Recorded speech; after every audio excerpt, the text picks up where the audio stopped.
Selamat pagi adik-adik. Selamat pagi. Oke, terima kasih untuk waktu dan kesempatan yang diberikan untuk kakak-kakak. Di sini kakak-kakak itu akan memberikan adik-adik tontonan ini video tentang perilaku koruptif pada diri mahasiswa. Kemudian ini kakak yang depan ini juga akan menjelaskan ini sedikit tentang perilaku koruptif itu. Jadi sekarang itu ini pertama kita nonton dulu videonya ya.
Baik adik-adik, tadi kan kita sudah simak sama-sama video tersebut.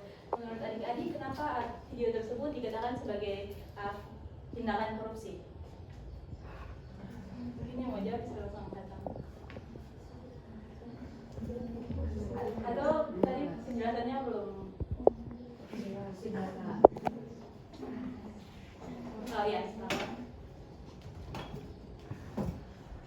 Baik, terima kasih. Menurut saya itu kan suatu tindakan korupsi karena di mana awalnya ini uang yang seharusnya dikumpul itu kan 50.000, tapi ada kata tadi yang minta uang di orang tuanya itu dengan alasan mengumpulkan untuk modal itu 150, berarti sudah korupsi 100.000 karena yang seharusnya itu 50.000 tapi dia kasih lagi dia punya orang tuanya itu 150.000. Mungkin ada alasan lain?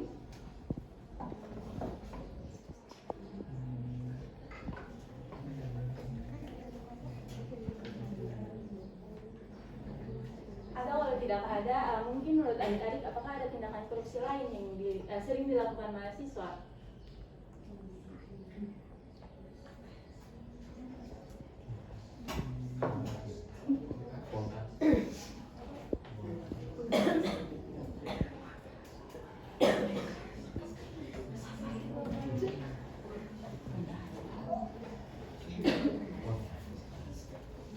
Atau kalau adik-adik masih bingung, apakah adik-adik pernah mengalami sendiri tindakan tersebut? Atau adik-adik pernah melakukan tindakan-tindakan korupsi yang lain tanpa disadari bahwa itu adalah tindakan korupsi? Yang pernah mungkin bisa berikan contohnya. Supaya kita bisa belajar bersama-sama di sini. Ayo, silakan. Baik, terima kasih untuk waktu dan kesempatan yang diberikan kepada saya. Tindakan korupsi yang saya lakukan tanpa saya sadari adalah mengumpulkan uang baju fakultas. Sebenarnya uang baju fakultas ini 150 harus dikumpulkan ke bendahara, tapi bendahara bilang jangan kumpul dulu. Jadi karena dengan kebutuhan uang demo dan lain sebagainya, saya pakai sudah 150 sampai sekarang belum terkumpul. Terima kasih. Mungkin ada lagi yang lain.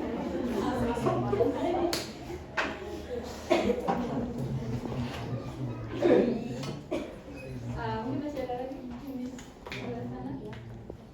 Dari cowok-cowok tadi yang jawab kan cewek-cewek semua. Nah, perwakilan dari salah satu cowok.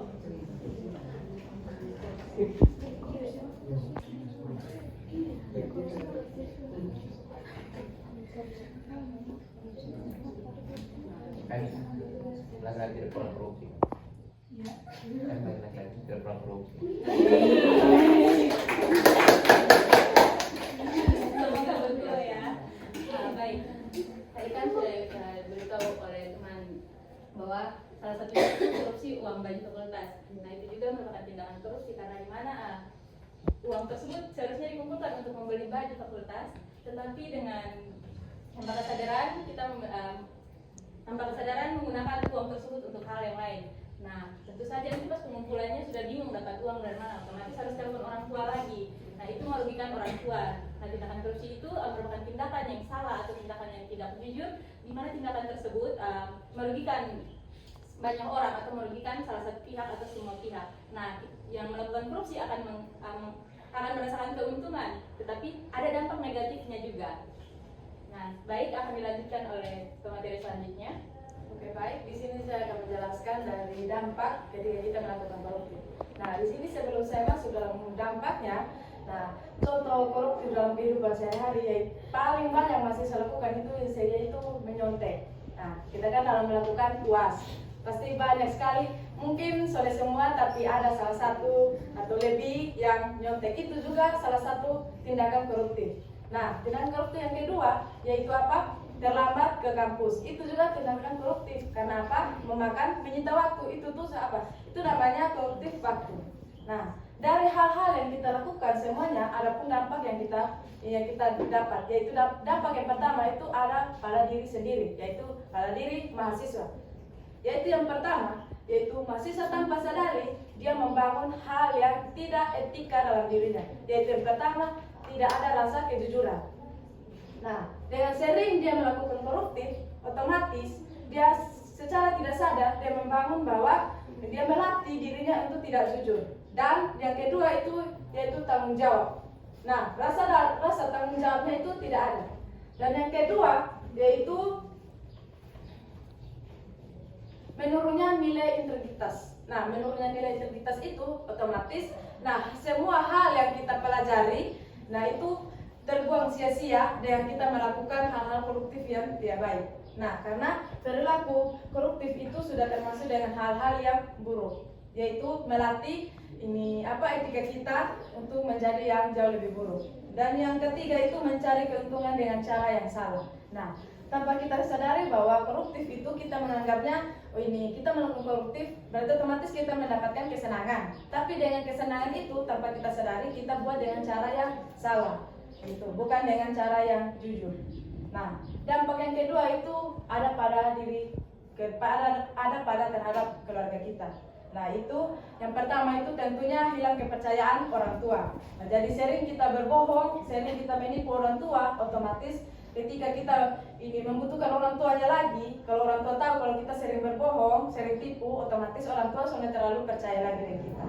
Nah, yang kedua itu mahasiswa, dampak yang ketiga itu apa? Dampak pada akademik. Nah, dampak pada akademik itu mahasiswa sering cenderung menormalisasikan koruptif tersebut. Nah, karena dia menganggap bahwa ketika dia melakukan koruptif dan dia mendapatkan kesenangan, otomatis mahasiswa tersebut menganggap bahwa itu tuh yang dia buat itu adalah normal.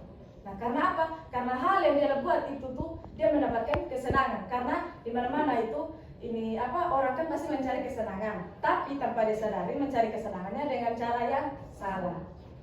Dan yang ketiga itu menurunnya etika akademik. Nah, etika ini yang paling utama dari semuanya. Karena kalau kita tidak memiliki etika yang baik, maka hasil kerja yang kita kerjakan mulai dari SD, SMP, SMA, bahkan sampai kuliah itu tidak ada gunanya kalau kita punya etika buruk. Nah, karena apa? Akan menurun pada dampak yang keempat, yaitu dampak pada jangka panjang, yaitu dampak pada pekerjaan. Nah, kalau kita sering melakukannya itu, bahwa kita masuk dalam dunia kerja, maka kita akan melakukan koruptif. Karena apa? Memiliki etika yang buruk itu, kita keluar itu, bahkan mau kerja dimanapun, orang tidak ada yang mau terima kita ya. Walaupun kita mau sepintar apapun, mau apapun, tapi kalau kita punya etika tidak ada, maka itu sangat merugikan diri kita sendiri. Nah, yang ketiga itu potensi untuk melakukan koruptif itu dalam skala besar jauh lebih tinggi. Itu apa? Artinya koruptif dengan hal yang kecil saja kita sudah melakukannya, apalagi dengan koruptif hal yang besar. Karena apa? Karena kita menganggap bahwa koruptif dengan hal yang kecil itu sangat normal. Jadi kayak contoh kita korupsinya cuma 1.000 pun itu dianggap koruptif. Karena apa? Itu juga hal yang kita lakukan itu tanpa sadari kita bohong. Jadi hal yang itu tuh hal-hal walaupun hal kecil, tapi kita tanpa sadari dampaknya itu sudah sangat banyak dalam diri kita sendiri, yaitu dampak dalam diri kita, dampak dalam keluarga, dampak akademik, dan terakhirnya dampak dalam jangka panjang, yaitu dalam pekerjaan kita. Itu. Terus dampak yang terakhir itu apa? Kebiasaan koruptif itu terbawa dalam dunia kerja. Nah, seperti yang saya bilang tadi, kalau kita sering melatih diri kita dalam untuk melakukan kecurangan terus-menerus, kita akan bawa dalam hal-hal yang kecil. Nah, menganggap bahwa kita sudah percaya di kita punya diri bahwa betul buat ini besok bisa. Nah, kita buat jalan keluarnya itu kadang-kadang kita sering buat kecurangan. Tapi tanpa sadari itu melatih untuk diri kita itu menjadi hal-hal yang jauh lebih buruk. Itu sekian dari saya. Mungkin teman saya akan melanjuti solusi dari dampak yang sudah saya jelaskan. Ya, baik adik-adik, di sini saya akan menjelaskan solusi dan pencegahan dan juga penanggulangan. Nah, yang pertama di sini adik-adik, solusinya itu yang pertama dalam diri mahasiswa. Nah, di mana mahasiswa harus menanamkan nilai kejujuran sejak dini. Nah, seperti tadi contoh yang sudah teman-teman adik jelaskan itu harus menanamkan kejujuran dalam diri sendiri. Nah, tadi yang contoh itu teman-teman, dia harus lebih terus terang kalau misalnya ini dia punya uang BEM itu sudah habis, jadi dia tidak boleh pakai uang baju fakultas itu, dia harus jujur kepada orang tua. Nah, adik-adik, jujur itu sangat penting kepada orang tua. Tidak mungkin kalian punya orang tua marah ketika kalian melakukan hal yang jujur. Nah, yang kedua itu mengelola keuangan secara rutin. Nah, adik-adik bisa contohnya bisa menggunakan buku keuangan, misalnya ada yang anak kos begitu, bisa buku keuangan untuk adik-adik tidak tidak melakukan korupsi. Adik-adik harus melaporkan setiap keuangan apa yang adik-adik butuhkan tiap bulan kepada orang tua, supaya orang tua tidak ada hal curiga, oh ini Silvana tiba-tiba minta uang begini, oh dia buat apa ya begini-begini. Nah yang berikut itu ada peran keluarga. Nah peran keluarga di sini orang tua harus membangun komunikasi terbuka dengan anak. Nah sebelum orang tua membangun komunikasi terbuka, anak tersebut harus jujur kalau misalnya, oh mama saya butuh uangnya begini, saya harus pakai begini-begini. Tidak mungkin orang tua tidak kasih kalau misalnya anak-anak jujur, apalagi kalau kebutuhan kuliah, tidak mungkin. Nah yang kedua itu orang tua mengajarkan nilai kejujuran dan tanggung jawab dalam finansial. Nah teman-teman, pasti sejak dini orang tua sudah mengajarkan kita tentang hal kejujuran, hal sekecil apapun itu. Misalnya contoh, ketika kita pergi ke kios, mama minta tolong, misalnya beli garam. Nah terus ada uang sisa pasti, ada uang sisa. Nah ada bilang begini, ya sudah biar bekas masuk, biar bekas pakai beli jajan, begitu. Padahal itu sebenarnya sudah termasuk dalam hal korupsi, atau teman-teman tidak jujur kepada orang tua bahwa yang tadi teman-teman beli garam itu ternyata ada uang sisa. Nah peran yang ketiga itu peran dalam lingkungan kampus. Nah di sini kampus sangat berperan penting, di mana kampus mengadakan pendidikan anti korupsi dalam mata kuliah atau kegiatan kemahasiswaan. Di mana seperti yang kakak sekarang mengambil mata kuliah ini sangat penting untuk kemajuan negara kita ke depan, membangun generasi-generasi yang jujur, tidak korupsi. Materi selanjutnya saya persilakan kepada teman saya. Baik adik-adik, tadi rekan-rekan saya sudah menjelaskan mengenai korupsi yang terjadi dalam kehidupan mahasiswa. Nah adik-adik, dari penjelasan dari sebuah video yang setelah ditampilkan, kita sudah mengetahui bahwa korupsi itu bukan hanya terjadi di pemerintahan saja, tetapi juga korupsi ini bisa terjadi dalam diri kita mahasiswa. Tadi teman-teman saya sudah menyampaikan dampak-dampak ataupun pengaruh-pengaruh serta solusinya. Jadi hal yang ingin kami sampaikan adalah mari kita sama-sama untuk selalu bersikap jujur, apalagi kepada orang tua terkait dengan uang-uang yang kita minta. Oke teman-teman, itu saja yang dapat saya sampaikan. Terima kasih. Baik adik-adik, ini tadi kan adik-adik sudah mendengarkan penjelasan dari kakak. Mungkin ini ada yang ingin memberikan feedback, mau bertanya atau menyampaikan pendapatnya, silakan.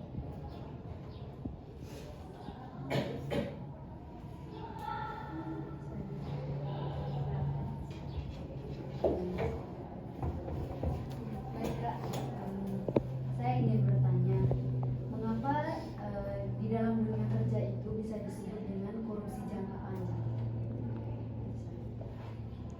Oke, saya langsung saya kerjakan jawab. Maksudnya tadi dampak dari jangka panjang itu otomatis kan kita melakukan koruptif dari sekarang nih. Nah, tapi kan kita melakukan koruptif tanpa berpikir bahwa kalau ini apa yang kita buat ini bukan dampak yang kau terima hanya yang ini saja. Nah, dampak yang dimaksudnya itu yaitu akan kita terima dalam jangka yang panjang. Nah, dalam jangka yang panjang ini maksud itu ya apa? Ya, pas kita masuk dalam, kan habis kita kuliah masuk dalam dunia kerja. Nah, entah mau kerja apapun itu, kita masuk dalam dunia kerja. Nah, masuk dalam dunia kerja, terus kita ini apa? Karena sudah terbiasa nih dari yang sekarang ini kita melakukan koruptif walaupun hal kecil. Nah, saat kita masuk dalam dunia kerja, maka kita akan melakukannya ulang. Karena apa? Sudah ada yang katanya terbiasa. Karena orang tuh melakukan segala sesuatu itu karena hal yang terbiasa. Nah, begitu. Jadi maksud dari dampak jangka kerja itu yaitu dampak jangka panjang itu yang tanpa kita pikir, kalau dampaknya itu bukan hanya yang sekarang saja, tapi dampaknya juga akan ada pada waktu yang ke depan.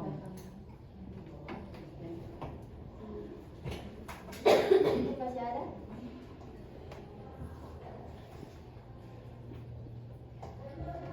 Baik, kalau tidak ada, sekali lagi kakak mengucapkan terima kasih karena adik-adik telah meluangkan waktu untuk mendengarkan materi-materi ini. Semoga kedepannya adik-adik bisa menerapkan apa yang tadi kakak sudah sampaikan terhadap kehidupan perkuliahan kita. Sekian dan terima kasih.